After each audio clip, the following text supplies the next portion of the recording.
ಹೇಗಿದ್ದೀರಾ? ಎಲ್ಲರೂ ಚೆನ್ನಾಗಿದ್ದೀರಾ ಅಂತ ತಿಳ್ಕೊಳ್ತೀನಿ. ಇದು ಗುರುವಾರದ ಲಾಗ್ ಆಗಿರುತ್ತೆ.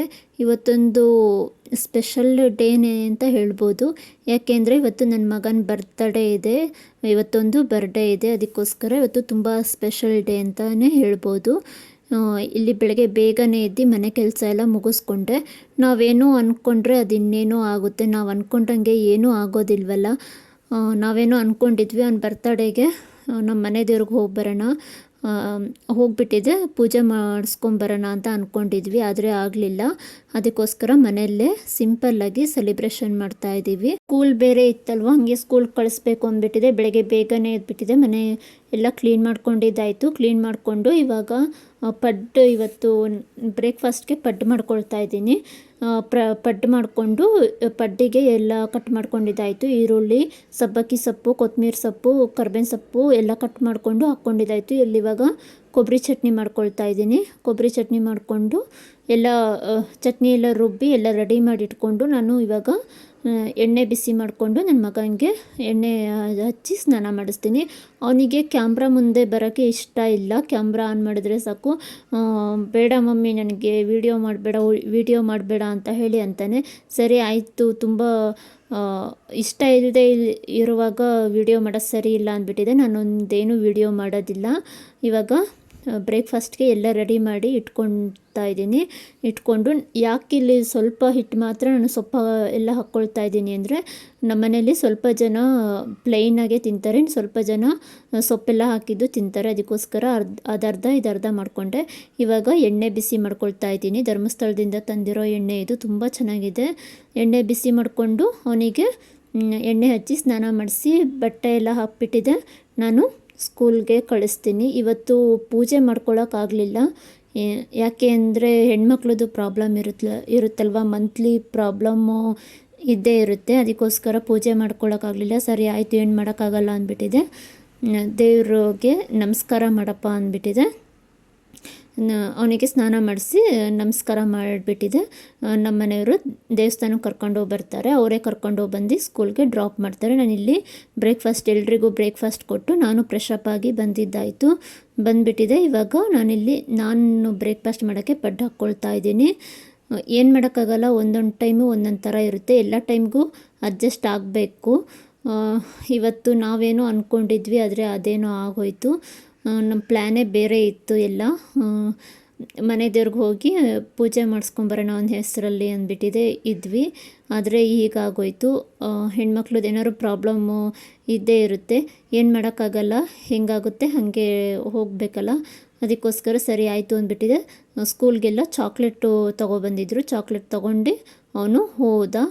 ಚಾಕ್ಲೇಟ್ ಕೊಟ್ಟು ಕಳಿಸಿದ್ವಿ ಎಲ್ಲ ಕ್ಲಾಸ್ ಟೀಚರ್ಗೆ, ಆಮೇಲೆ ಟೀಚರ್ಸ್ಗೆ, ನಿನ್ನ ಫ್ರೆಂಡ್ಸ್ಗೆಲ್ರಿಗೂ ಕ್ಲಾಸಲ್ಲಿ ಎಲ್ರಿಗೂ ಕೊಡಪ್ಪ ಅಂದ್ಬಿಟ್ಟಿದೆ. ಕೊಟ್ಟು ಕಳಿಸಿದ್ವಿ. ಇಲ್ಲಿ ಪಡ್ಡಂತೂ ತುಂಬ ಚೆನ್ನಾಗಿ ಬಂದಿತ್ತು. ಅದು ಸಬ್ಬಕ್ಕಿ ಸೊಪ್ಪು ಎಲ್ಲ ಹಾಕಿರೋದಕ್ಕೆ ಸಖತ್ತಾಗಿತ್ತು. ಇವಾಗ ಬ್ರೇಕ್ಫಾಸ್ಟ್ ಮುಗಿಸ್ಕೊಂಡು ಹಾಲು ಬಿಸಿ ಹಾಕಿಟ್ಟೆ. ಸ್ವಲ್ಪ ಟೀ ಮಾಡು ಅಂತ ಅಂದರು. ಇವಾಗ ಚಳಿ ಇರೋದಕ್ಕೆ ಟೀ ಕೇಳ್ತಾನೆ ಇರ್ತಾರೆ. ನಮ್ಮ ನಾದಿನಿಯವರ ಯಜಮಾನ್ರು ಟೀ ಕೇಳ್ತಾನೆ ಇರ್ತಾರೆ. ಅದಕ್ಕೆ ಟೀ ಮಾಡಿ ಕೊಟ್ಟು ಇವಾಗ ನಾನಿಲ್ಲಿ ವಾಷಿಂಗ್ ಮಿಷಿನ್ಗೆ ಬಟ್ಟೆ ಹಾಕಿದ್ದೆ. ಬಟ್ಟೆ ಎಲ್ಲ ವಾಶ್ ಮಾಡಿ ಹಾಕ್ತಾಯಿದ್ದೀನಿ. ಇಲ್ಲಿ ಬಟ್ಟೆ ವಾಶ್ ಮಾಡಿ ಹಾಕ್ಕೊಂಡ್ರೆ ಆಮೇಲೆ ಕೆಲಸ ಮಾಡ್ಕೊತಾ ಇರ್ಬೋದು ಅಂದ್ಬಿಟ್ಟಿದೆ. ಬಿಸಿಲು ಸ್ವಲ್ಪ ಇತ್ತಲ್ಲ, ಆಮೇಲೆ ಮಧ್ಯಾಹ್ನ ಮೇಲೆ ಅಂದರೆ ಥಂಡಿ ಬಿದ್ದುಬಿಡುತ್ತೆ, ಬಟ್ಟೆ ಒಣಗೋದಿಲ್ಲ. ಅದಕ್ಕೋಸ್ಕರ ಮೊದಲು ಬಟ್ಟೆ ವಾಶ್ ಮಾಡಿ ಹಾಕ್ಕೊಂಡ್ಬಿಡೋಣ ಅಂದ್ಬಿಟ್ಟಿದೆ. ಬಟ್ಟೆ ವಾಶ್ ಮಾಡಿ ನಾನು ಹಾಕ್ತೀನಿ. ಸ್ವಲ್ಪ ಬಿಸಿಲು ಇತ್ತು, ನೋಡ್ಬೋದು ನೀವು. ಇಲ್ಲಿ ಇಷ್ಟು ಬಟ್ಟೆ ಎಲ್ಲ ನಾನು ವಾಶ್ ಮಾಡಿ ಹಾಕ್ಕೊಂಡು ಇವಾಗ ಕಿಚನ್ಗೆ ಹೋಗ್ತೀನಿ. ಕಿಚನ್ ನೋಡಿ, ಬ್ರೇಕ್ಫಾಸ್ಟ್ ಮುಗಿಸ್ಕೊಂಡು ಬಿಟ್ಬಿಟ್ಟಿದೆ. ಹಾಗೆ ಹೋಗಿ ಬಟ್ಟೆ ವಾಶ್ ಮಾಡೋಕ್ಕೆ ಹೋಗಿದ್ದೆ. ಎಲ್ಲ ಪಾತ್ರೆ ಎಲ್ಲ ಇದೆ. ಕಿಚನ್ ತುಂಬ ಪಾತ್ರೆಗಳೆಲ್ಲ ಬಿದ್ದೋಗಿದೆ. ಇವಾಗ ಎಲ್ಲ ತೆಗೆದು ನಾನು ಪಾತ್ರೆ ಎಲ್ಲ ತೆಗೆದು ಎಲ್ಲ ಕ್ಲೀನ್ ಮಾಡ್ಕೊಳ್ತಾ ಇದ್ದೀನಿ. ಕಿಚನ್ ಕ್ಲೀನ್ ಮಾಡಿಕೊಂಡು ವಾಶ್ ಮಾಡ್ಕೊಳ್ತೀನಿ ಪಾತ್ರೆ ಎಲ್ಲ ವಾಶ್ ಮಾಡಿಕೊಂಡು ಆದಮೇಲೆ ನಾನು ಇವತ್ತು ಏನಾದರೂ ಸ್ವಲ್ಪ ಸ್ವೀಟ್ ಮಾಡ್ಕೊಂಬಿಡೋಣ ಅಂದ್ಬಿಟ್ಟಿದ್ದೆ. ಸರಿ ಆಯಿತು, ಜಾಮೂನ್ ಮಾಡ್ಕೊಬಿಡೋಣ. ಅವನು ರಸಮಲಾಯ ಮಾಡಿ ಮಮ್ಮಿ ಅಂತ ಹೇಳಂದ. ಆದರೆ ರಸಮಲಾಯ ತುಂಬ ಜನ ಆಗ್ತೀವಿ, ಸಂಜೆ ಅಷ್ಟು ಜನಗೂ ಮಾಡೋಕ್ಕೆ ಇವಾಗ ಟೈಮ್ ಇಲ್ಲಪ್ಪ ಅಂದ್ಬಿಟ್ಟಿದೆ. ನಾನು ಜಾಮೂನ್ ಮಾಡ್ಕೊಳ್ತೀನಿ. ಇವಾಗ ಪಾತ್ರೆ ಎಲ್ಲ ವಾಶ್ ಮಾಡಿಕೊಂಡು ಇವಾಗ ಕಿಚನ್ನು ಕೂಡ ಕ್ಲೀನ್ ಮಾಡ್ಕೊಂಡಿದ್ದಾಯಿತು.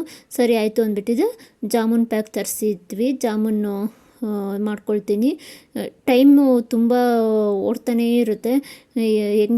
ಎಷ್ಟು ಬೇಗ ಟೈಮ್ ಆಯಿತು ಅಂತಲೇ ಗೊತ್ತಾಗಿಲ್ಲ. ಎಷ್ಟು ಕೆಲಸ ಮಾಡ್ಕೊಳೋಷ್ಟರಲ್ಲಿ ಬೇಗ ಜಾಮೂನ್ ಮಾಡಿಕೊಂಡು, ಅದು ಅರ್ಧ K G packet jamun packet ಅರ್ಧ ಕೆ ಜಿ ಇದೆ. 1 ಕೆ ಜಿ ಸಕ್ಕರೆ, ಅರ್ಧ ಕೆ ಜಿ ಜಾಮೂನ್ ಪ್ಯಾಕೆಟ್ಗೆ 1 ಕೆ ಜಿ ಸಕ್ಕರೆ ತೊಗೊಂಡಿದ್ದೀನಿ ಇಲ್ಲಿ ನಾನು ವೀಡಿಯೋ ಮಾಡಿಕೊಂಡೆ, ಆದರೆ ಅದು ಏನಾಯಿತು ಅಂತ ಗೊತ್ತಿಲ್ಲ.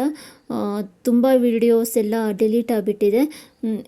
ಅದು ಹೇಗೆ ಡಿಲೀಟ್ ಆಯಿತು ಅಂತ ಗೊತ್ತಿಲ್ಲ. ನಾನು ವೀಡಿಯೋ ಮಾಡ್ಕೊಬೇಕಾದ್ರೆ ವೀಡಿಯೋ ಆಗ್ತಾನೇ ಇತ್ತು ರೆಕಾರ್ಡು, ಆದರೆ ಅದು ಹೇಗೆ ಜಾಮೂನ್ ಮಾಡೋದೆಲ್ಲ ಮಾಡ್ಕೊಂಡಿದ್ದೆ, ಅದು ಹೇಗೆ ಡಿಲೀಟ್ ಆಯಿತು ಅಂತ ಗೊತ್ತಿಲ್ಲ. Sorry friends.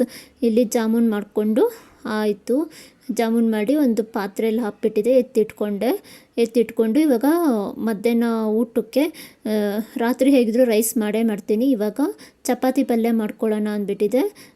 ಸರಿ ಆಯಿತು ಅಂದ್ಬಿಟ್ಟಿದೆ. ಈ ಗ್ರೀನ್ ಕಲ್ಲರು ಸೀಮೆ ಬದನೆಕಾಯಿ ಅಂತೀವಿ ನಾವು, ಅದನ್ನು ಕಟ್ ಮಾಡಿಟ್ಕೊಂಡಿದ್ದೆ. ಚಿಕ್ಕದಾಗಿ ಸಿಪ್ಪೆ ತೆಗೆದು ಕಟ್ ಮಾಡಿಟ್ಕೊಂಡಿದ್ದೆ. ಅದಕ್ಕೆ ಒಂದು ಪಾತ್ರೆ ತಗೊಂಡು ಅದಕ್ಕೆ ಎಣ್ಣೆ ಹಾಕ್ಕೊಂಡು ಸಾಸಿವೆ, ಜೀರಿಗೆ, ಬೆಳ್ಳುಳ್ಳಿ ಮತ್ತು ಕರ್ಬೇವಿನ ಸೊಪ್ಪು ಇಷ್ಟು ಹಾಕ್ಕೊಂಡು ಫ್ರೈ ಮಾಡಿಕೊಂಡು ಇವಾಗ ಈರುಳ್ಳಿ ಹಾಕ್ಕೊಳ್ತಾ ಇದ್ದೀನಿ. ಈರುಳ್ಳಿ, ಟೊಮೊಟೊ ಹಾಕ್ಕೊಂಡು ಕಟ್ ಮಾಡಿ ಇಟ್ಕೊಂಡಿರೋ ವೆಜಿಟೇಬಲ್ಸ್ ಅಂದರೆ ಟೊಮೊಟೊ ಹಣ್ಣು ಹಾಕ್ಕೊಂಡು ಫ್ರೈ ಮಾಡ್ಕೋಬೇಕು. ಟೊಮೊಟೊ ಫ್ರೈ ಆದಮೇಲೆ ಅದು ಸೀಮೆ ಬದನೆಕಾಯಿ ಅಂತೀವಲ್ಲ, ಅದು ಕಟ್ ಮಾಡಿಟ್ಕೊಂಡಿದ್ದೆನಲ್ಲ ಅದನ್ನು ಹಾಕ್ಕೊಂಡು ನೀಟಾಗಿ ಎಣ್ಣೆಯಲ್ಲಿ ಫ್ರೈ ಮಾಡ್ಕೋಬೇಕು. ಎಣ್ಣೆಲಿ ಫ್ರೈ ಮಾಡ್ಕೊಂಡಾದಮೇಲೆ ಇದಕ್ಕೆ ಉಪ್ಪು, ಖಾರ ಅಂದರೆ ಸಾಂಬಾರು ಪೌಡ್ರು ಹಾಕ್ಬಿಟ್ಟಿದೆ. ಸ್ವಲ್ಪ ಕೊತ್ತಂಬರಿ ಸೊಪ್ಪು ಹಾಕಿದ್ರೆ ಸಖತ್ತಾಗಿರುತ್ತೆ ಈ ಪಲ್ಯ. ಒಂದು ಸಲ ಟ್ರೈ ಮಾಡಿ. ಇವಾಗ ಹಾಗೆ ಚಪಾತಿ ಇದು ಫ್ರೈ ಮಾಡ್ಕೊತಾನೆ ಚಪಾತಿ ಹಿಟ್ಟು ಕೂಡ ನಾದ್ಕೊಳ್ತೀನಿ. ಚಪಾತಿ ಹಿಟ್ಟು ಕೂಡ ಇಟ್ಕೊಂಡು ನಾನು ಮಧ್ಯಾಹ್ನ ಊಟಕ್ಕೆ ಚಪಾತಿ ಪಲ್ಯ ಮಾಡ್ಕೊಂಡಿದ್ದೆ. ಏನೋ ಒಂಥರ ಖುಷಿ ಆಗುತ್ತೆ. ನಮ್ಮ ಬರ್ತಡೇಗಿಂತಲೂ ಮಕ್ಕಳು ಬರ್ತಡೇ ಅಂದರೆ ತುಂಬ ಖುಷಿ ಆಗುತ್ತೆ. 9 ವರ್ಷ ಹೇಗೆ ಕಳೀತು ಅಂತ ನನಗಂತೂ ಗೊತ್ತಾಗಿಲ್ಲ. ಇವಾಗ 9 ವರ್ಷ ಕಳೆದು 10ನೇ ವರ್ಷ ಇವಾಗಿನ ಹುಟ್ಟಿದಂಗಿದೆ. ಅಂದರೆ ಅವನು ಹುಟ್ಟಿದಾಗ ಶುಕ್ರವಾರ ಬೆಳಗ್ಗೆ ಮಾರ್ನಿಂಗು 9:05, 9:10 ಈ ರೀತಿ ಹುಟ್ಟಿದವನು. ಅವಾಗ ಗುಂಡುಗೆ ಇದ್ದ, ಕೆಂಪುಗೆ ಗುಂಡುಗಿದ್ದ, ಚಿಕ್ಕ ಕೈಯು, ಚಿಕ್ಕ ಕಾಲು, ನೋಡೋದಕ್ಕೆ ಒಂಥರ ತುಂಬ ಖುಷಿ ಆಗ್ತಾಯಿತ್ತು.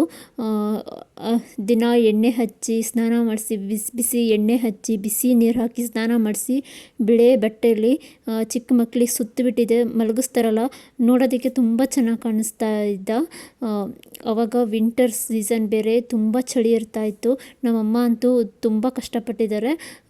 ಅಂದರೆ ರಾತ್ರಿ ಎಲ್ಲ ಎತ್ಕೊಂಡು ಕೂರೋದು, ಅವನು ಬಟ್ಟೆ ತೊಳೆಯೋದು, ಅವನಿಗೆ ಒಂದಿನಕ್ಕೆ ತುಂಬ ಬಟ್ಟೆ ಬೇಕಿತ್ತು. ಒಂದಿನಕ್ಕೆ 2 ಸಲ ಬಟ್ಟೆ ತೊಳಿತಾಯಿದ್ರು. ನಾವು ಚಿಕ್ಕ ಮಕ್ಕಳಿದ್ರೆ ತುಂಬ ಕಷ್ಟ. ಅವರು ಬಟ್ಟೆ ತೊಳಿಬೇಕು, ಅವರಿಗೆ ಟೈಮಿಗೆ ಕರೆಕ್ಟಾಗಿ ನೀರು ಹಾಕಬೇಕು, ಡೈಲಿ ನೀರು ಹಾಕಬೇಕು, ಎಣ್ಣೆ ಹಚ್ಚಬೇಕು, ತಲೆ ಕಾಸಬೇಕು. ಎಲ್ಲ ನಮ್ಮ ಅಜ್ಜಿ ಇದ್ದರು, ಅಂದರೆ ಅಮ್ಮ ಇದ್ದರು. ಅವರು ತುಂಬ ಚೆನ್ನಾಗಿ ಅವನಿಗೆ ಎಣ್ಣೆ ಹಚ್ಚೋದು, ಸ್ನಾನ ಮಾಡಿಸೋದು, ಮಲಗಿಸೋದು ಎಲ್ಲ ಮಾಡೋರು. 9 ವರ್ಷ ಹೇಗೆ ಕಳೀತು ಅಂತ ಗೊತ್ತಾಗಿಲ್ಲ. ಅಷ್ಟು ಬೇಗ 9 ವರ್ಷದವನಾಗಿ ಇವಾಗ 10ನೇ ವರ್ಷ ಈ ಹೆಂಗೆ ಕಳೆದು ಹೋಯಿತು ಅನ್ನೋದೇ ನನಗಂತೂ ಗೊತ್ತಾಗ್ತಾ ಇಲ್ಲ. ಅಂದರೆ ಅವನು 11 ತಿಂಗಳವರೆಗೂ ನಾನು ಅಮ್ಮ ಮನೆಯಲ್ಲೇ ಇದ್ದೆ. 11 ತಿಂಗಳವರೆಗೂ ಅವನು ತುಂಬ ಚೆನ್ನಾಗಿದ್ದ. ಅಂದರೆ ಒಂದು ಚಿಕ್ಕ ಪುಟ್ಟ ಶೀತ, ಕೆಮ್ಮು, ನೆಗಡಿ ಇಷ್ಟು ಬಿಟ್ಟರೆ ಅವನಿಗೆ ಅಂಥ ಏನೂ ಹುಷಾರಿಲ್ಲ ಅನ್ನೋದೇನೂ ಇರ್ತಾ ಇರಲಿಲ್ಲ. ಸ್ವಲ್ಪ ನೆಗಡಿ ಆದ್ರೂ ಚೆನ್ನಾಗಿ ಕೆಂಡದಲ್ಲಿ ತಲೆಯೆಲ್ಲ ಕಾಸಿಬಿಟ್ಟಿದೆ. ಚೆನ್ನಾಗಿ ಅರಿಶಿನ ಪೌಡ್ರ್ ಹಾಕಿ ತಲೆ ಕಟ್ಟೋರು. ತುಂಬ ಚೆನ್ನಾಗಿ ನೋಡಿಕೊಂಡ್ರು ಅಮ್ಮ. 11 ತಿಂಗಳವರೆಗೂ ಇದ್ರೂ ತುಂಬ ಚೆನ್ನಾಗಿ ನೋಡಿಕೊಂಡ್ರು. ನಾನು 11 ತಿಂಗಳಿಗೆ ನಾಮಕರಣ ಮಾಡಿಕೊಂಡು, ನನ್ನ ಮಗನ ನಾಮಕರಣ ಮಾಡಿಕೊಂಡು ನಾನು ಬೆಂಗಳೂರಿಗೆ ಬಂದಿದ್ದು. ಇವಾಗ ಇಷ್ಟ ಆಯಿತು. ಅಂದರೆ ಮಧ್ಯಾಹ್ನ ಊಟ ಮುಗಿಸ್ಕೊಂಡು ನನ್ನ ಮಗನಿಗೆ ಕರ್ಕೊಬಂದುಬಿಟ್ಟಿದೆ. ನಾನು ಇವಾಗ ಸಂಜೆ ಎಲ್ಲ ಸ್ವಲ್ಪ ಕೆಲಸ ಆಯಿತು ಮುಗಿಸ್ಕೊಂಡು ಇವಾಗ ವಾಂಗಿಬಾತ್ ಮಾಡ್ಕೊಳ್ತಾ ಇದ್ದೀನಿ. ಅವ್ನ ಸ್ವಲ್ಪ ಜನ ಫ್ರೆಂಡ್ಸ್ ಎಲ್ಲ ಬರ್ತಾರೆ, ಮತ್ತು ಮನೆಯಲ್ಲಿ ನಾವೆಲ್ಲ ಇರೋರು ಅಂದ್ಬಿಟ್ಟಿದೆ ವಾಂಗಿಬಾತ್ ಮಾಡ್ಕೊಳ್ತಾ ಇದ್ದೀನಿ. 2 ಕುಕ್ಕರಲ್ಲಿ ನಾನು ವಾಂಗಿಬಾತ್ ಮಾಡ್ಕೊಳ್ತಾ ಇದ್ದೀನಿ.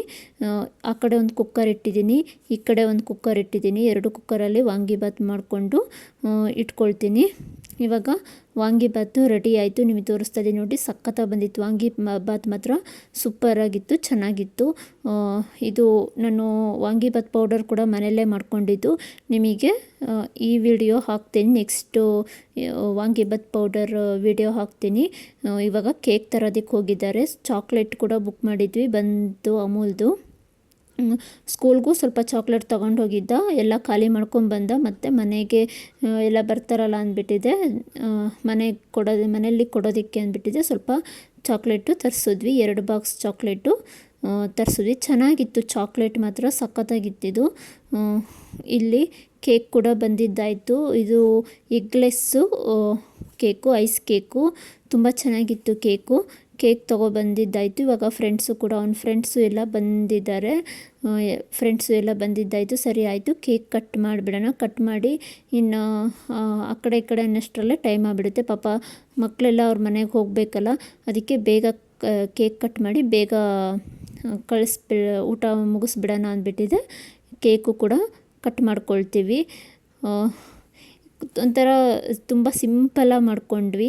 ಅವನು ಬರ್ತಡೇನ ನಾವು ಏನೋ ಅಂದ್ಕೊಂಡಿದ್ವಿ, ಆದರೆ ಆ ಥರ ಆಗಲಿಲ್ಲ. ಇವಾಗ ಈ ವರ್ಷ ತುಂಬ ಸಿಂಪಲ್ಲಾಗಿ ಅವ್ನ ಬರ್ತಡೇನ ಮುಗಿಸ್ಕೊಂಡ್ವಿ. ಮಕ್ಕಳಿಗೆ ಕೇಕ್ ಕಟ್ ಮಾಡೋದೇ ಒಂಥರ ಖುಷಿ ಅಲ್ವಾ. ಫ್ರೆಂಡ್ಸಿಗೆ ಕರಿಬೇಕು, ಕೇಕ್ ಕಟ್ ಮಾಡಬೇಕು ಅನ್ನೋದೇ ಅವರಿಗೆ ತುಂಬ ಖುಷಿಯಾಗಿರುತ್ತೆ. ಸರಿ ಆಯಿತು ಅಂದ್ಬಿಟ್ಟಿದೆ. ಕೇಕ್ ಕೂಡ ತೊಗೊಬಂದು ಕಟ್ ಮಾಡಿಸಿ, ಇವಾಗ ಕಟ್ ಮಾಡಿಸಿದ್ದಾಯಿತು ಕೇಕ್ ಕೂಡ. ಇವಾಗ ಅವ್ರ ತಾತನಿಗೆ ಕೇಕ್ ತಿನ್ನಿಸ್ತಾನೆ. ಅವ್ರ ತಾತ, ಆಮೇಲೆ ಅವ್ರ ಅಜ್ಜಿ ಇಬ್ಬರಿಗೂ ಕೇಕ್ ತಿನ್ನಿಸ್ಬಿಟ್ಟಿದೆ. ಮಕ್ಕಳಿಗೆಲ್ಲ ಇಲ್ಲಿ ಕೇಕು ಮತ್ತು ಚಿಪ್ಸು ಕೊಡ್ತೀವಿ. ಕೇಕು ಚಿಪ್ಸು ಅವರು ತಿಂದಾದಮೇಲೆ ವಾಂಗಿಬಾತು ಮತ್ತು ಜಾಮೂನು ಚಿಪ್ಸು ಇಟ್ಬಿಟ್ಟಿದೆ, ಊಟಕ್ಕೆ ಕೊಡ್ತೀವಿ. ನನಗೆ ವಿಡಿಯೋ ಮಾಡ್ಕೊಳಕ್ಕಾಗಲಿಲ್ಲ. ಅದಾದಮೇಲೆ ಹೆಂಗೆ ಅಂದರೆ ಕೇಕ್ ಕಟ್ ಮಾಡ್ತಿದ್ದಂಗೆ ಎಲ್ರಿಗೂ ಕೇಕ್ ಕೊಡು ಅಂದರು. ಕೇಕು ಜ್ಯೂಸು ಎಲ್ಲ ಕೊಟ್ಬಿಟ್ಟಿದೆ, ಊಟ ಹಾಕ್ಕೊಟ್ಟು. ಮತ್ತು ಎಲ್ಲ ಅದು ಮೊಬೈಲ್ ಹಿಡ್ಕೊಂಡು ಓಡಾಡೋಕ್ಕಾಗಲಿಲ್ಲ, ನನಗೆ ವಿಡಿಯೋ ಮಾಡ್ಕೊಳಕ್ಕಾಗಲಿಲ್ಲ. ಅದಕ್ಕೋಸ್ಕರ ಇಲ್ಲಿಗೆ ಸ್ಟಾಪ್ ಮಾಡಿದೆ. ಅದು ವಿಡಿಯೋ ಮಾಡ್ಕೊಳ್ಳೋದೆಲ್ಲ ಅಲ್ಲಿಗೆ ಸ್ಟಾಪ್ ಮಾಡಿ ಮಕ್ಕಳಿಗೆಲ್ಲ ಊಟ ಕೊಟ್ಟು ನಾವು ಎಲ್ಲ ಊಟ ಮುಗಿಸ್ಕೊಂಡು. ಸೊ ಇಷ್ಟಾಗಿತ್ತು ನನ್ನ ಮಗನ ಬರ್ತ್ಡೇ ಲಾಗು. ಯಾರೆಲ್ಲ ವಿಡಿಯೋ ನೋಡ್ತಾ ಇದ್ದೀರಾ ಪ್ಲೀಸ್ ಸಬ್ಸ್ಕ್ರೈಬ್ ಮಾಡ್ಕೊಂಡು ನೋಡಿ. ಯಾರಿಗೆಲ್ಲ ಈ ವಿಡಿಯೋ ಇಷ್ಟ ಆಯಿತು ಅಂದ್ಬಿಟ್ಟಿದೆ ಕಮೆಂಟಲ್ಲಿ ತಿಳಿಸಿ. ಹೇಗಿತ್ತು ಇವತ್ತಿನ ವಿಡಿಯೋ, ಹೇಗಿತ್ತು ಅಂದ್ಬಿಟ್ಟಿದೆ ಕಮೆಂಟಲ್ಲಿ ತಿಳಿಸಿ. ಈ ವಿಡಿಯೋ ಇಷ್ಟ ಆಗಿದ್ದರೆ ಒಂದು ಲೈಕ್ ಕೊಡಿ ಪ್ಲೀಸ್.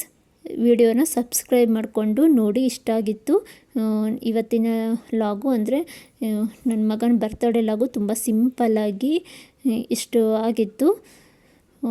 ನೋಡಿದ್ರಲ್ಲ ಫ್ರೆಂಡ್ಸ್, ಇಷ್ಟು ಆಗಿತ್ತು. ಓಕೆ, ಸಿಗ್ತೀನಿ ನೆಕ್ಸ್ಟ್ ಲಾಗಲ್ಲಿ. ಅಲ್ಲಿವರೆಗೂ ಟೇಕ್ ಕೇರ್, ಬಾಯ್ ಫ್ರೆಂಡ್ಸ್.